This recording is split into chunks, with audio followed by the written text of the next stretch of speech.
روایت کے الفاظ ہے کہ امام کا جو گوشت تھا نا وہ گھل گیا تھا،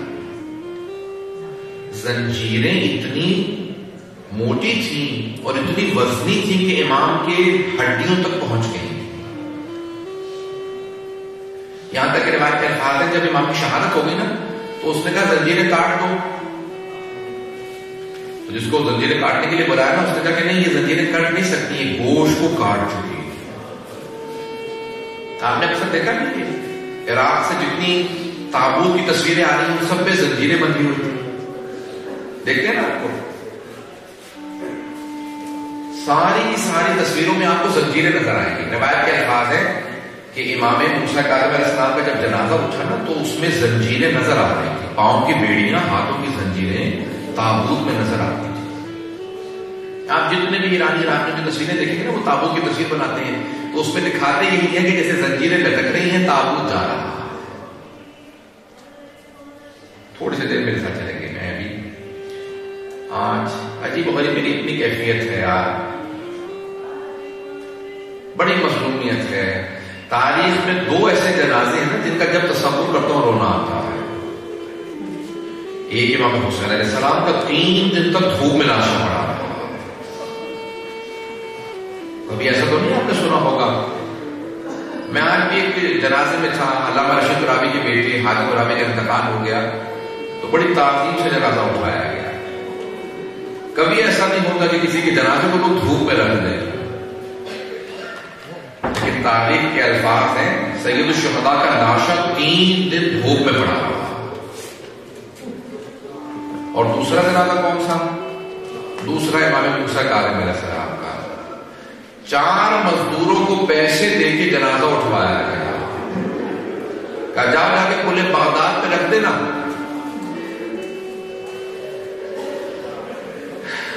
روایت کے الفاظ ہے کہ جب وہ جنازہ جا رہا تھا نا ایک 5ویں آدمی کو پیسے دے کے ساتھ میں بھیجا گیا تھا کہ تم نعرے لگاتے رہنا، میں آخر میں پیش کروں گا، آج پڑھ پاؤں بس. اجرکم اللہ. 2 روایات پیش کرنا چاہتا ہوں امام کی، اس سے پہلے کہ امام کے پورے مسائل پیش کروں. چھٹے امام علیہ السلام کے پاس مجلس ہو رہی تھی امام حسین علیہ السلام کی. جیسی مجلس شروع ہوئی نا تو امام نے کہا رک جا ابھی مسائل نہ پڑھنا. امام جعفر صادق علیہ السلام نے کہا مولا کیوں؟ مسائل کا وقت آ چکا. کہا کہ ذرا میری اپنی بیٹیوں کو بلا لو، میری بہنوں سے کہو مجلس میں آ جائیں، ذرا میری ماں کو بلا لو. امام نے اپنے نوکر سے خادم سے کہا ذرا پردہ لگا دیں. اس نے پردہ لگایا. امام نے آواز دی کہا ذرا میری والدہ کو بلا دو، حضرت ام فروا کو.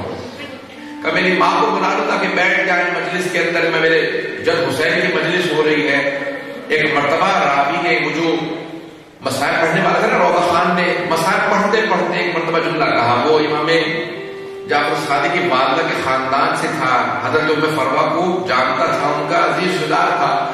جب امام کی والدہ کی بہت زیادہ رونے کی آواز آئی نا تو اس نے آواز دے کے کہا یا ام فروا، اے بی بی ام فروا، اگر آپ زیادہ روئیں گی نا تو آپ کا بیٹا جعفر صادق آپ کے پاس آ جائے گا، آپ کو سینے سے لگا کے دلاسا دے گا، آپ کے آنسوؤں کو صاف کرے گا. اگر آپ گر گئی بے ہوش ہو گئی تو آپ کو سہارا دے گا.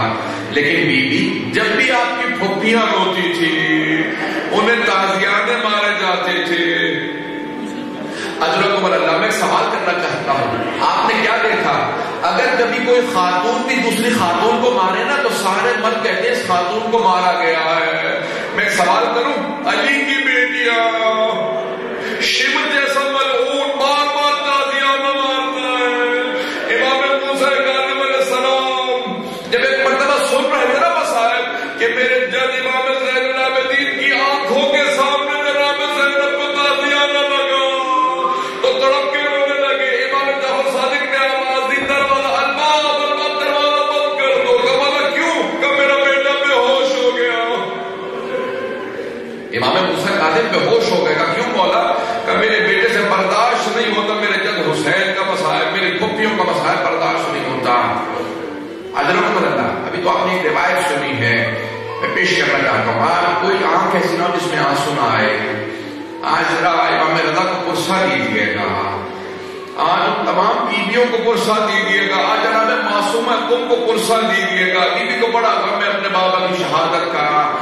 یہ ساری بیویاں جمع ہے نا، روایت کے الفاظ مدینے میں ساری بیویاں جمع تھیں. سنیں گے بھی تھوڑے سے مسائل پیش کروں گا. امام علی کو چاہنے والے تھے. انہوں نے ایک مرتبہ زندے بن شاہد سے کہا، ایک دروغہ زندان تھا، کہ ایک مرتبہ امام کی زیارت کروا دے ہمیں. جب سب دیکھنے آئے نا، کہا امام کہاں ہے؟ کہا وہ جو سامنے ہے. کہا سامنے تو ایک کپڑا سا محسوس ہوتا ہے. کہا وہی تمہارا امام ہے. وہ سب اپنے سر پیٹنے لگے، ماتم کرنے لگے. کہا یہ کیا حالت ہے امام کی؟ کہا کھانا اتنا کم دیا جاتا ہے امام کو. کہا امام علیہ السلام بہت کمزور ہو گئے، لاغر ہو گئے ہیں. ایک زندان ایسا تھا، امام کا قدر بڑا تھا. وہ زندان بہت نیچا تھا، اس کی چھت بہت نیچے تھی. امام جب نماز کے لیے کھڑے ہوتے تھے نا تو قیام نہیں کر پاتے تھے، رکوع کی حالت میں رہتے تھے. میرا دل کہتا ہے امام اس موقع میں کہتے ہوں گے، او میرے بیٹے رضا، جب میرا جنازہ اٹھانا میرے بازوں کے نشانوں کو ضرور دیکھنا.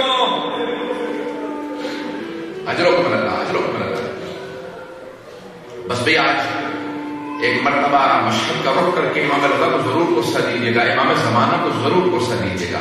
پڑھیے نا امام موسیٰ کاظم کے اس میں الفاظ ہیں، السلام علی المعذب بقعر السجون. سلام ہو اس امام پہ جسے زندان کی تاریکیوں میں رکھا گیا، چھپا کے زندان کی تاریکیوں میں سزائیں دی گئیں. کبھی تازیانے مارے گئے، کبھی گلے میں توق ڈال دیا گیا، کبھی ہاتھوں میں زنجیریں، پاؤں میں بیڑیاں. آج امام موسیٰ کاظم علیہ السلام کی شہادت ہے نا، کس طرح سے آج 70 لاکھ سے زیادہ لوگ امام کے روضے میں موجود تھے. آج روایت کی میں نے دیکھا نا، وہاں پہ نیوز سن رہا تھا، انہوں نے کہا 7 ملین سے زیادہ لوگ آ گئے. جب وہاں پہ بم پھٹا اس کے بعد میں نے دیکھا کسی آدمی سے پوچھ رہے تھے، نوجوان کیوں رو رہے ہو بہت زیادہ؟ کوئی شہید ہو گیا تمہارے خاندان کا؟ نہیں، اس لیے رو رہا ہوں میں شہید نہیں ہوا، میں باب الحوال کی زیارت کے لیے آیا تھا، میں شہید نہیں ہوا. کہ جس کے سارے چاہنے والے ہو آئے ذرا ایک مرتبہ ذرا میرے ساتھ مل کے آنکھیں بند کر کے کچھ دیر کے لیے ذرا پورے بغداد پہ چلے. ایک ناشا دھوپ میں پڑا ہے. اجرکم اللہ، اجرکم اللہ. بس بھئی اس سے پہلے کہ میں شہادت کے آخر ان لوگوں پیش کروں، 2-4 منٹ 5 منٹ کو تہمت دوں گا. تھوڑی سی دیر میرے ساتھ چلیں گے. روایت کے الفاظ ہیں، امام کو ایک زندان سے دوسرے زندان میں، دوسرے سے تیسرے زندان میں، کبھی کسی زندان میں. امام سے کسی چاہنے والے نے کہا کہ مولا میرے ساتھ میرے گھر چلے، میں آپ کا چاہنے والا ہوں.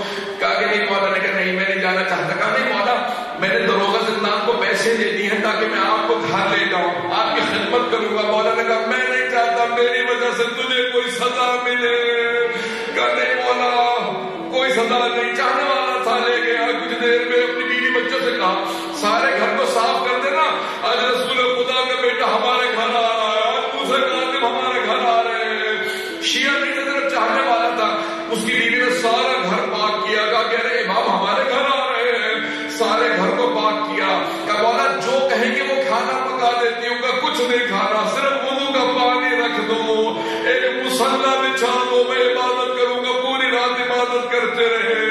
اگلے دن واپس آ گئے. کہا مولا فجر کا وقت تھوڑا زندان لے جاؤ واپس. کہا ہاں چلتا ہوں. جیسے چلے اگلی رات آئے. کہا مولا پھر میرے گھر چلے گئے کچھ عبادت کے لیے کرنے، تیرے گھر نہیں جانا چاہتا. کہا مولا کوئی گستاخی ہو گئی ہو بتا دیجیے، مجھے معاف کر دیجیے. گا نہیں کہ تم نے کوئی گستاخی نہیں کی.